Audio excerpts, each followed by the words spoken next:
Hey guys, it's Dom here from Soundsphere magazine. Just had a wonderful chat with Luke Trainer about his fight coming up at Bellator 287. Really exciting dude, man. So much enthusiasm for fighting, for taking souls, but also interesting to talk about his work with young people and inspiring and motivating young people as well. So I'm really pleased with this one, really proud of it. And do go and support Luke. And thank you for watching. We'll see you soon.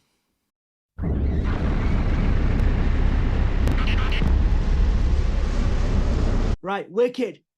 So, mate, it's a pleasure to see you here today. How are you feeling? Obviously, you've got a big fight coming up.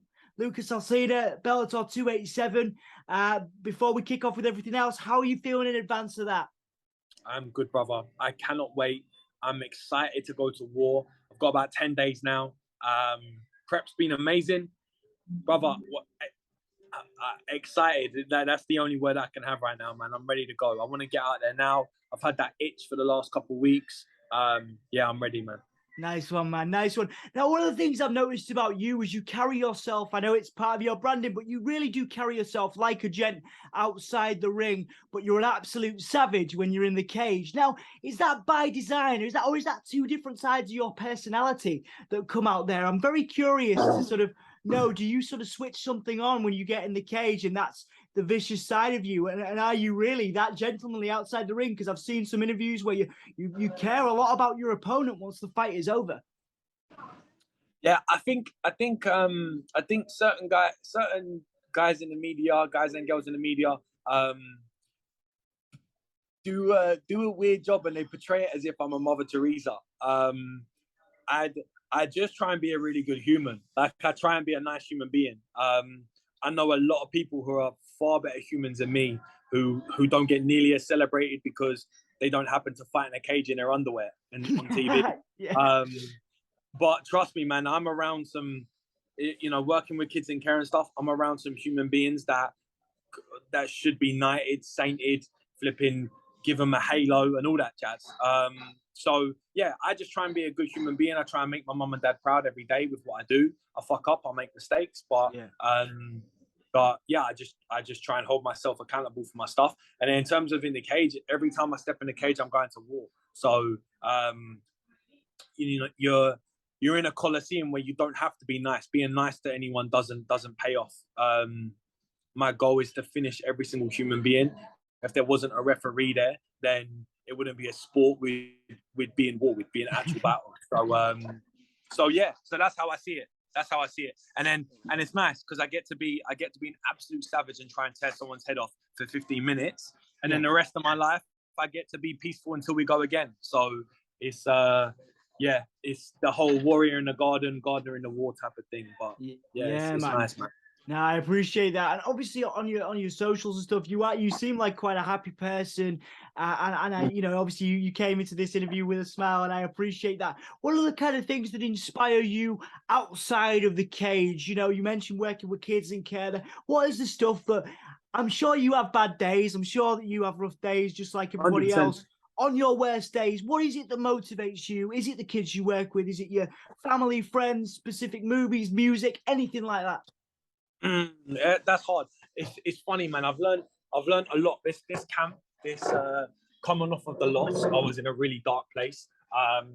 Then I had some really horrible stuff happen, family wise, relationship wise, and all that sort of stuff. I went for a really dark time, and I've had dark times in the past. Couple things I tend to remember, and a couple things I tend to say to loved ones who go through some dark shit is perspective is key. Perspective is everything. It could always be worse, which doesn't always help to know that, but it takes time to understand exactly what that means and to deep that for yourself. But I'm fortunate enough to be around children who have been through stuff I could never imagine. And I thank God every day that I don't go through the stuff that they've been through.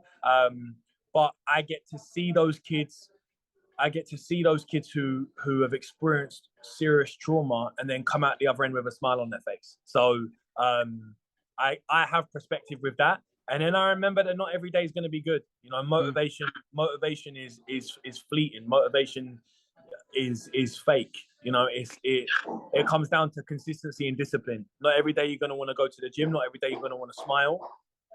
try and stay happy, try and stay consistent with your training, with your eating, with the way you love, the way you speak to other human beings, the way you communicate, and then consistently it will get better. So I have dark days, but I try and stay ahead of the game, and then hopefully the dark days aren't as dark. Do you know what I mean? Yeah, yeah. And I wonder, you mentioned obviously there the discipline that it takes, going to the gym and all those things.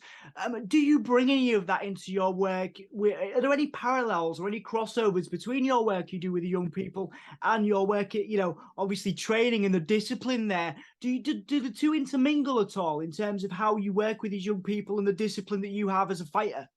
Bro, you have such a dope energy, the way you ask questions with so much passion. I actually love it, man. It's dope. It's really nice. It's really nice for the interview, man. I appreciate that. Pleasure. And your question was, do I bring any? Yeah, like the parallels, because obviously working with young people needs discipline in itself. Now, and obviously working in a cage when you've got another person in there, and obviously the training, the diet, all that stuff, there's a discipline in that. So, are there any parallels and any skills that you bring from each side of yourself working with young people? Yeah, 100%. Yeah, 100%, man. It's dope because as much as oh, sorry, my friend. No, you're all right. There you go, just my battery. As much as I get to, I'm fortunate enough where I get to teach children certain things. I get to, I might have a group of kids who are doing a training session, or I might go and speak to a group of vulnerable children and stuff on a camp or something. Yeah. And I get to talk to them about fighting, and I get to talk to them about lifestyle choices, training, nutrition, and blah, blah, blah. But as much as I get to teach them, they teach me so much more without realizing, without trying to teach me anything, just talking to them, having a genuine conversation with them, learning about their background, learning about the stuff that they've been through and where they are now and how they've come through it. They teach me so much. And then I take that into the cage. Like, I'll give you an example. I just did a little day camp I did two different day camps with a bunch of teenagers who are in care. They've been through serious trauma. I spoke to one girl who had some real issues. I won't go into too much, but she had serious issues at home.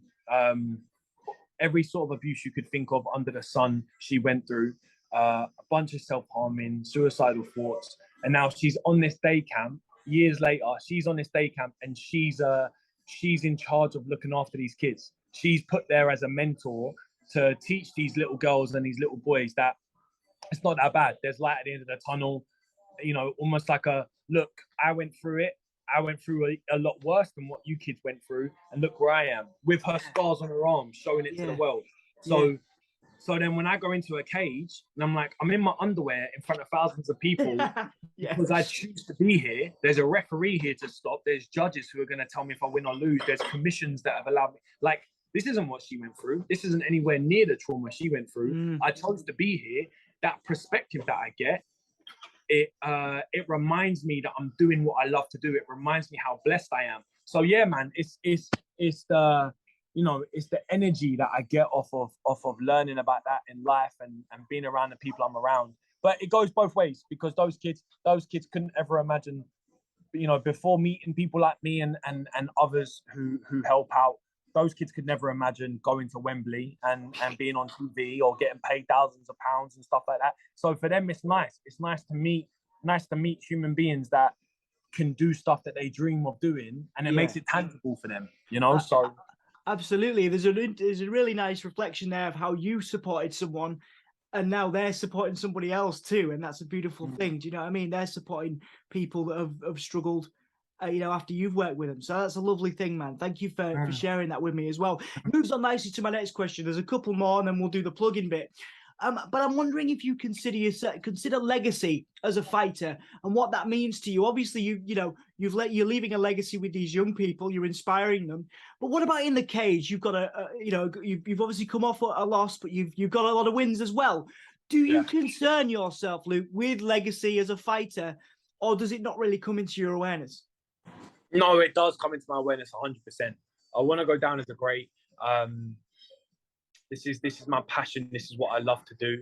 I've dreamt of this since I was 17. since I stepped foot on the mat the first time. You know, this is I wanted to be on a big stage. I wanted to be a champion. I wanted to fight on the world level, and I'm here now. So my legacy is starting. Thanks to the pandemic, just like everyone else, it put a huge halt on my career. You know, I've had 3 fights in 3 years, so that's no way to build a legacy. But now that life is back to normal, I'm getting to see the blueprint again, and I kind of lost sight of that blueprint because I wasn't know whether I was coming or going with the fights. Now that blueprint is back, I'm back on my mission, and the fights are going to be rolling in. So now my legacy, in my mind, it's like my legacy just continues now. You know, now it's like, all right, cool. I'm back to the grind. I'm back to fighting more regular. I'm back to taking souls on a yearly basis. I'm ready to go. Like it's so. But I don't worry about it too much. Also, because it's every fight by fight. I could tear my ACL tomorrow, and then what legacy have I got? I don't put too much pressure on that. I just go fight by fight, and like I said, man, I'm gonna take everyone's soul that's put in front of me, or I'm gonna die trying, or I'll be a punch bag for 2 rounds and learn my lesson too. So, you know, it is what it is. Yeah, man. Yeah. And there's another bit of word association I want to do before we do the plug-in bit, and that is success. Now, a lot of young people that I encounter, whether they want to work in music or they want to work in the arts or boxing, you know, fighting, for example, they look at people like you and they go, I'm never going to be Luke. I'm never going to get there. I'm never going to do that. And success warps people's, you know, perceptions a little bit. So I wanted to ask you, how do you define success? What does it mean to you as a person and as a fighter, if they're one and the same thing or 2 different things completely? I think they are 2 different things because, like I said, success as a fighter or success as a musician or success in any career path that you go down, there could be something that's out of your control that stops that. You know, like for me, tear my ACL tomorrow, break my back tomorrow, falling off of a chair, whatever. My career as a fighter is gone. So I don't hold too much to that. My identity is not fighting. I'm far more than fighting. The humans that I love most in this world, the humans that I look up to most in this world, they don't fight in the cage. So there's obviously more to life than fighting. But success as a human, I'd say, is the connections that you have with other people. You know, if you want to be truly successful, then it's how much love do you have in your life and what sort of connections do you have with those loved ones. You know, like I'm blessed. Me and my family could not be closer. Me and my best friends could not be closer. Me and my girlfriend could not be closer. I work every day to try and make those relationships strong. And that is, you know, when I'm a dad, that's going to be the greatest thing I'd ever go through in life. Yeah, man. Are you a pops yourself? Yeah, I love it, man. Yeah, absolutely. I've got my partner's got 2 boys, so yeah. Congratulations, man. And that's what I want, brother. Like, more than anything in this world that I want to be a dad. I'd love 4 little boys and have my own little Ninja Turtle gang. But if I get plagued with daughters too, then I'll do that as well and beat up every boyfriend they ever get. So but yeah. So, you know, I'm at that stage in life. I'm 26 now, so having kids is more of a tangible life goal of mine. So I'm looking forward to that day, and that would be success to me. You know. Beautiful, man. Beautiful. Yeah, nice one, man. And before we round up then, do you have anything you'd like to plug? Obviously, do you feel like there's anything I might have missed that you want to plug? Any thank yous, obviously sponsorships, anything like that you want to plug before we finish up? Listen, thank you. If you're in Hertfordshire and you're looking for an easy, clean, amazing way to eat, then go over to Go Fit Nutrition. That's my meal replacement company, my Meals on Wheels company, basically. If you need a physio, go to My Body. He's in Stevenage. He's amazing. He'll fix any problem you have. My team, Great Britain Top Team. My boxing coach, Paul Day. My head coaches, Ashley Grimshaw and Brad Pickett. Thank you to everyone who supports me. Thank you to Vigor 8, the cleanest skin in the fight game. And yeah, man, just all my loved ones. I'm very grateful to have you in my corner, and the support means a lot. And to all the fans out there watching, tune in for a war, October 29th. I'm going to take his soul. And yeah, man, I'm excited. Nice one, man. Nice one. Good luck taking soul, Luke. And thank you so much for your time and honesty today, man. I really appreciate it. No, man, that was a dope interview. Thank you very much, my brother. I appreciate it.